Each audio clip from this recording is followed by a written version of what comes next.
अस्सलाम वालेकुम। I hope आप सब खैरियत से हैं। मेरी वीडियोस को पसंद करने के लिए, मेरी चैनल को सब्सक्राइब करने के लिए आप सबका तहे दिल से शुक्रिया। अक्सर जब हम अल्लाह ताला से कोई दुआ मांगते हैं ना, तब हमारे दिल में एक ही सवाल होता है कि ये दुआ जो हम अभी अल्लाह से मांग रहे हैं, ये दुआ कबूल कब होगी। तो मेरे हिसाब से ना दुआ की कबूलियत के कुछ स्टेजेस होते हैं, जो मैं आपको बहुत शॉर्ट में एक्सप्लेन करना चाहूँगी। जो पहला स्टेज होता है ना दुआ मांगने का, वो बस एक दुआ होता है कि नहीं, बस मांग लिया अल्लाह से, देखते हैं मिलता है या नहीं मिलता।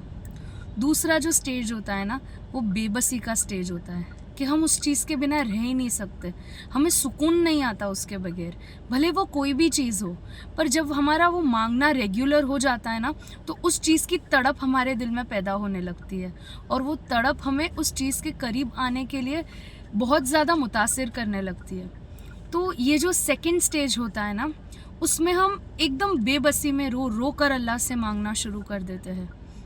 और इसके बाद का जो स्टेज होता है ना, वो सबसे इम्पॉर्टेंट होता है, क्योंकि यहाँ पे डिसाइड होता है कि आपकी दुआ कबूल होनी है या नहीं होनी है। तो जो थर्ड स्टेज होता है ना दुआ कबूल होने का,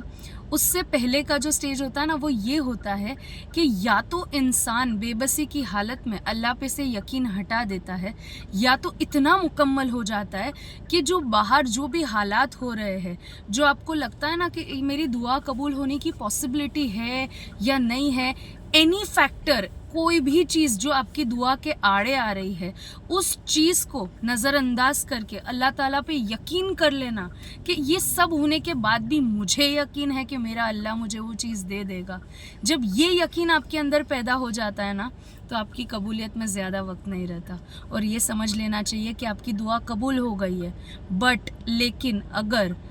बाय एनी चांस इस स्टेज पे आके कोई इंसान ये सोचता है ना कि कोई रास्ते नहीं दिख रहे, कोई असबाब नज़र नहीं आ रहे, तो मेरे दुआ मांगने का क्या फ़ायदा, मुझे मिलने ही नहीं वाला, और उसका अल्लाह ताला पे से यकीन हटने लगता है, कम होने लगता है, तब हमें समझ लेना चाहिए कि ये दुआ कबूल नहीं होने वाली। क्योंकि अगर दुआ कबूल होने वाली है, तो अल्लाह उस चीज़ का ख्याल तुम्हारे दिल से हरगिज़ नहीं हटाएगा, तुम्हारे यकीन को बिल्कुल कम नहीं होने देगा।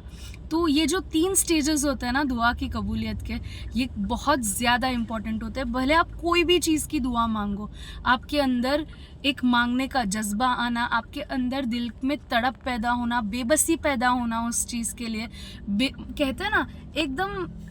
इंसान को जैसे अलग ही किस्म की तड़प आ जाती है कि मुझे ये चीज़ चाहिए, और ये चीज़ सिर्फ मुझे मेरा अल्लाह दे सकता है, और इस बात का यकीन आ जाना कि ये सिर्फ अल्लाह देगा, चाहे कुछ भी हो। एक पल लगता है, नामुमकिन को मुमकिन बनाने में अल्लाह का सिर्फ एक कुन चाहिए होता है, और उस कुन पे यकीन रखने से आपको वो हर चीज़ हासिल हो जाएगी जिसकी आप ख्वाहिश रखते हैं इंशाअल्लाह। मैं तमाम व्यूअर्स के लिए ये दिल से दुआ करती हूँ कि अल्लाह उन सब की जायज़ तमन्नाओं को पूरा करे, और जिस तड़प को वो लोग मांग रहे हैं, जिसको बड़ी मुश्किल से बड़ी देर से मांगे जा रहे हैं, अल्लाह वो सब कुछ उन्हें अता कर दे इंशाअल्लाह। अस्सलाम वालेकुम।